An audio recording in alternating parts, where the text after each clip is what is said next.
안녕하세요. 날로 먹는 역사 날먹역 인사 올립니다. 우선 기다려주신 분들께 죄송하다는 말씀부터 드리고 싶네요. 1인 컨텐츠로 활동하다 보니 자료 준비부터 대사집, 영상 편집, 유튜브 업로드와 관리까지 혼자 하느라 예상보다 시간이 많이 걸렸습니다. 게다가 이번에 제가 취직을 하면서 놀던 때보다 확실히 오래 걸리기도 했고요. 비겁한 변명입니다! 특히 여러분들께 보다 정확하고 재미있는 영상으로 접근하려다 보니 자료 수집에 시간이 많이 걸리게 되었습니다. 다만 제 영상을 기다려주시는 분들께 죄송한 마음과 함께 전달드릴 말씀이 있습니다. 저는 이 채널은 한 토픽을 가지고 영상을 전달하여 여러분들께 역사적 사실과 흥미로운 전쟁 이야기를 소개하고자 하였습니다. 혼자 모든 것을 준비하는 저로서는 현실적인 문제가 너무 큰 점, 시청자 여러분들의 너그러운 이해 부탁드립니다. 그럼 제 누추한 채널에 방문해주신 여러분들께 꼴사나운 변명은 그만하고 다시 열심히 영상을 올리도록 하겠습니다. 이번에 제가 소개할 주제는 바로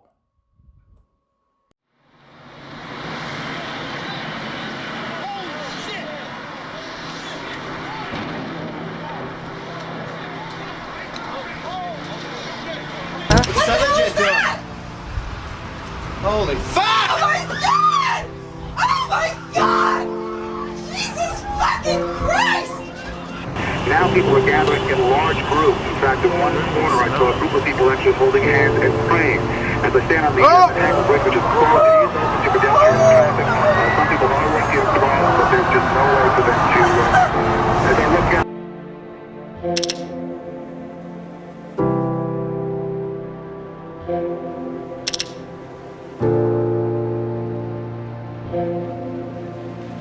And this is a new kind of evil, and the American people are beginning to understand. Now, this crusade.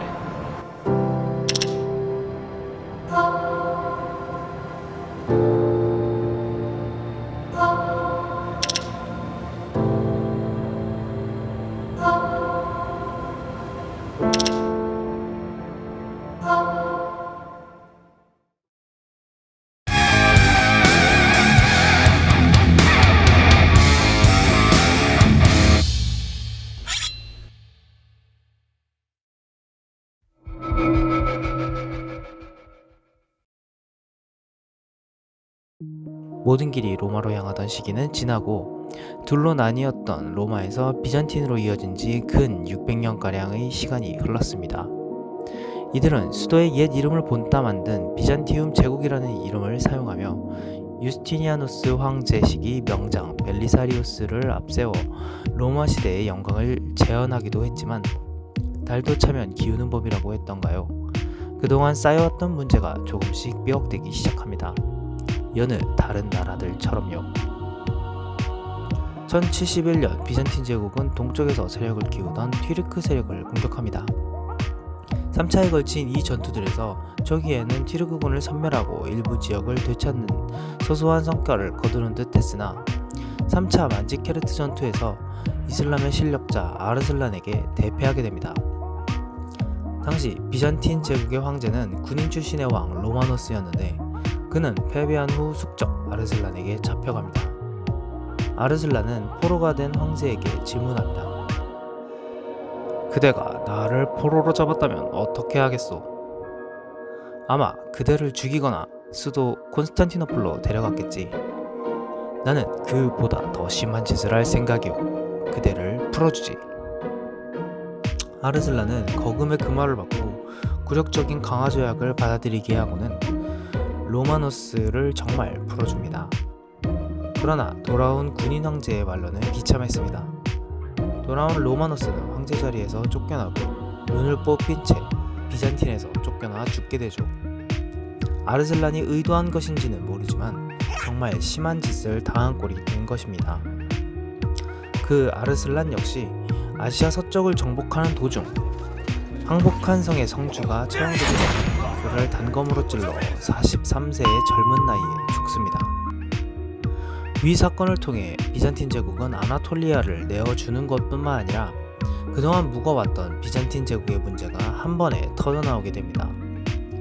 무역을 통한 불호 타국의 용병들을 주축으로 국방을 지켜왔던 비잔틴은 이 사건을 계기로 급속하게 무너지게 되고, 이는 지금의 터키와 중동 지방에서 유럽의 영향력이 없어지고 이슬람 세력이 득세하게 되는 계기가 되죠. 셀주크의 성장과 비잔틴 제국의 축소는 기독교 세력에 큰 충격으로 다가오게 됩니다. 특히 예루살렘 지방의 성지순례가 가장 큰 문제가 되었습니다. 이 성지순례의 유래는 기독교를 처음으로 받아들인 황제 콘스탄티누스의 어머니 플라비아 율리아 헬레나가 처음 베들레헴으로 와서 예수 탄생지로 전해져 오던 동굴을 본 것으로 시작되었습니다. 지금도 헬레나는 성녀로 추존되어 있습니다. 그러나 후에 비잔틴 제국이 예루살렘이 포함된 레반트 지역에 대한 통제권을 잃게 되자 당시 세력이 나뉘어 대립하던 영주들끼리의 틈바구니에 끼어 다녀오기 어려운 상황이 됩니다. 비잔틴 제국 입장에서는 서서히 조여 들어오는 셀주크 제국의 위협이 강하기도 했고요. 이러던 1095년 한 무리의 사절단이 비잔틴 제국의 황제 알렉시어스 1세의 명으로 피아젠차 공의회로 향합니다. 이들의 목적은 서방 국가들의 지원이었죠. 마침내 200년에 걸친 대전쟁의 서막이 오른 것입니다.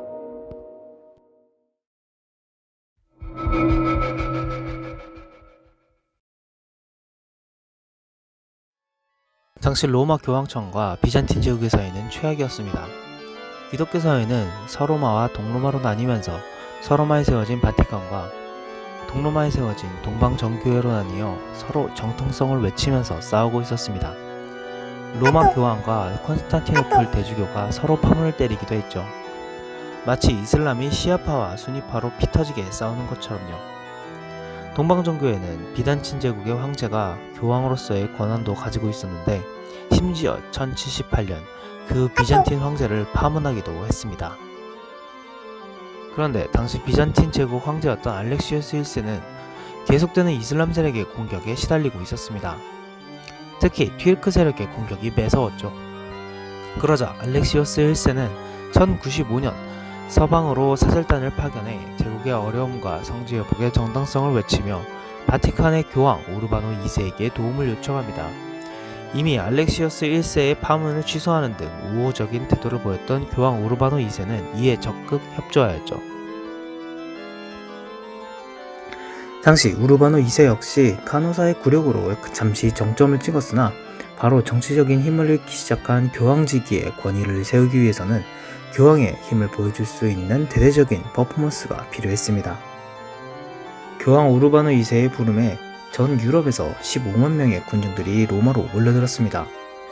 기사와 제후뿐만 아니라 여자, 노인, 장애인, 거지 등 수많은 사람들이 참가한 상황에서 우르바노 2세의 외침이 시작됩니다. 여러분이 알다시피 투르크군과 아랍인들은 동로마의 땅으로 몰려들어 많은 사람들을 죽이고 포로로 잡았으며 교회를 파괴하고 기독교인들의 영역을 황폐화했습니다. 그리스도의 절명인 여러분이 이 사실을 알리고 신분여하를 막론하고 동방의 형제의 땅에서 그 사악한 종족들을 몰아낸 것을 촉구합니다. 이는 곧 그리스도가 명령하신 것입니다. 그것으로 가는 사람들은 자신이 지은 죄에 대해 즉시 사면받을 것입니다. 신으로부터 권능을 부여받은 내가 여러분에게 사면을 주는 것입니다. 지금까지 신앙을 믿는 사람들끼리 싸우던 사람들은 이제 불신자들에 맞서 싸워야 합니다. 동전 몇 잎이 아니라 영원한 보상을 받아야 합니다. 이 원정을 떠나는데 주저할 바가 무엇이 있겠습니까? 이 장엄하고 처절한 연설을 듣던 이들 사이에서는 조금씩 소리가 터져나오기 시작합니다. 급기야 큰 외침이 된 구호가 함성이 되어 광장을 메우기 시작했습니다. 데우스 브루트 God will it.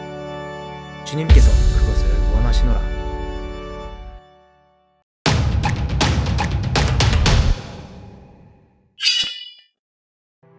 당시 중세 기독교 사회에서는 원죄라는 개념이 강하게 뿌리 잡혀 있었습니다. 신학자들 사이에서도 많은 해석이 있는 부분이지만 간추려 이야기하면 성경에 등장하는 최초의 인간 아담과 하와가 선악과를 먹으면서 발생하였다는 죄입니다. 이 때문에 인간은 죄를 짓고 태어나고 가만히 있으면 악해지므로 끊임없이 신에게 용서를 구해야 한다는 거죠. 중세 유럽에서는 영주들 사이에 피비린내 나는 권력 다툼이 계속되고 있었습니다. 스페인에서는 이슬람 세력을 몰아내기 위한 레콩기스타가 한참이었고, 독일은 카노사의 굴욕으로 교황과 힘겨루기를 하는 상황이었죠. 프랑스는 카페 왕조가 들어섰지만 귀족들의 추대로 오른 왕이라 정통성이 미약했습니다. 따라서 지금의 프랑스 지방의 영주들은 각자 자신의 이득을 쫓으며 전쟁도 불사하였죠. 이러던 와중에 노르망디의 공작이었던 윌리엄 1세는 영국에 쳐들어가 앵글로색슨족을 몰아내고 정보강 윌리엄으로 불리며 노르만 왕조를 건설합니다. 이렇게 혼란한 상황 속에서 기사들과 용병들은 보수를 받으며 같은 기독교인들을 죽이는 상황이었습니다. 전쟁을 하는 군인들에게는 죄책감과 회의감이 팽배했을 것이고, 일반인들 역시 살아가는 것 자체가 원죄라고 생각되던 상황. 우르바노 2세는 그 점을 파고든 것이죠. 원죄를 비롯한 모든 죄의 사면. 이것이 주는 파문은 생각보다 거센 반향을 불러일으켰고, 엄청난 호응을 얻게 되어 기껏해야 기사 500명가량을 예상했던 비잔틴의 알렉시우스 황제가 생각했던 것과는 다르게 흘러가기 시작합니다.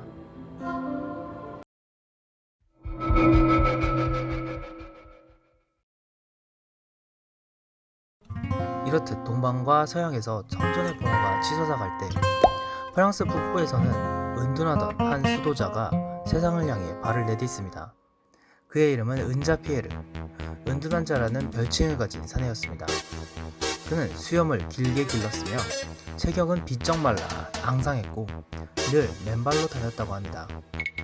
그는 우르바노 2세가 프랑스 클레르몽 공의회에서 십자군 전쟁을 설파할 때 같이 있었던 사람인데, 이후 당나귀를 타고 프랑스 여러 마을과 도시를 돌아다니며 사람들에게 십자군 원정에 동참할 것을 설교하고 다녔습니다.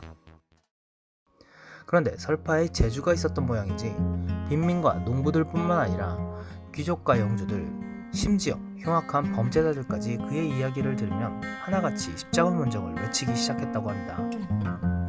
일설에 의하면 그는 자신이 하느님이 내려준 편지를 갖고 있으며, 그 내용은 사악한 이교도들로부터 성지 예루살렘을 탈환하라는 것이었다고 합니다.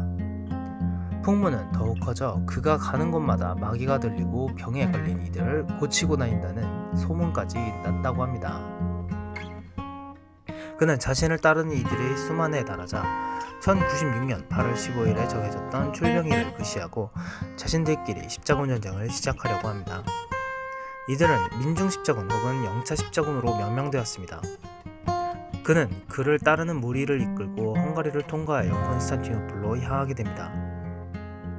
이윽고 콘스탄티노플에 도착한 그들을 본 알렉시우스 1세는 경악을 금치 못했습니다. 이들은 제대로 된 군대가 아닌 군중에 불과했으며 무기나 갑옷도 준비되지 않은 사람도 허다했습니다. 절대 다수는 농민과 빈민들이었고 노인과 아녀자도 많았습니다.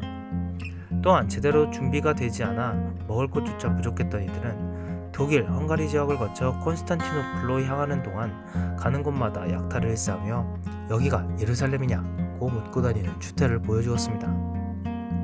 결국 이들은 같은 기독교 국가의 헝가리의 도시 셈린을 공격하여 점령하고 4,000명의 헝가리인들을 학살하는 사건까지 벌입니다. 이에 분노한 헝가리 국왕이 정규군을 동원하여 이들을 학살한 것은 당연한 일이었죠. 결국 여기서 살아남은 이들이 콘스탄티노플에 도착했으니 이들의 몰골은 거지와 다를 바가 없었습니다. 콘스탄티노플 입장에서는 미처 추수기도 되기 전인 6, 7월에 땡전 한 푼도 없는 거짓대들이 십자군이랍시고 도착한 것이었습니다. 그러나 자신을 도와주러 온 첫 손님을 홀대할 수는 없어 그는 민중십자군을 환대하게 됩니다. 그렇다고 똘똘한 알렉시우스 1세가 당하고만 있지는 않았습니다. 그는 민중십자군을 환대하는 척하면서 빠르게 소아시아로 보내버립니다. 한편 당시 이슬람 세력은 각 영주들이 서로의 세력권을 두고 싸우는 중이었습니다. 셀주크 왕조의 영웅이었던 알프 아르슬란이 허망하게 죽고 위협받은 말리크샤마저도 사망하자 이슬람은 구심점을 잃고 극심한 혼란과 분열의 시작이 시작됩니다. 셀주크의 세력권은 여러 나라로 분열되고 이집트는 파티마 왕조가 세력이 약해지는 와중에도 아직 버티고 있었습니다. 이러던 중 셀주크에서 독립한 룸 술탄국의 영토에 한 무리의 거짓대가 나타난 것입니다. 제대로 된 무장도 없고 훈련도 받지 않고 식량마저도 없는 이들이 적들 앞에 나타나자 그들의 운명은 비참하기 그지없었습니다. 그들은 룸술탄국 소속이었던 니케아를 공격하였지만 무기가 없어 공격을 하진 못하고 주변을 노략질만 했습니다. 이 소식을 들은 17세의 술탄 킬리치 아르슬란은 병사들을 이끌고 이들을 공격했습니다. 2만에 달하는 인원들이 제대로 된 전투도 해보지 못하고 사나했고 노예로 팔 수 있는 남자와 여자들을 제외하고는 모두 사륙되었습니다. 알렉시어스 1세는 살아남은 이들을 보호했지만 이들은 극소수에 불과했죠. 결국 준비 없이 신앙으로만 이루어진 빈자들의 무리는 이렇게 허망하게 마무리됩니다. 그러나 정식 기사들과 제후들로 이루어진 정규군들이 서쪽에서 하나둘 모이고 있었으니 진짜 원정은 바로 지금부터가 시작이었습니다.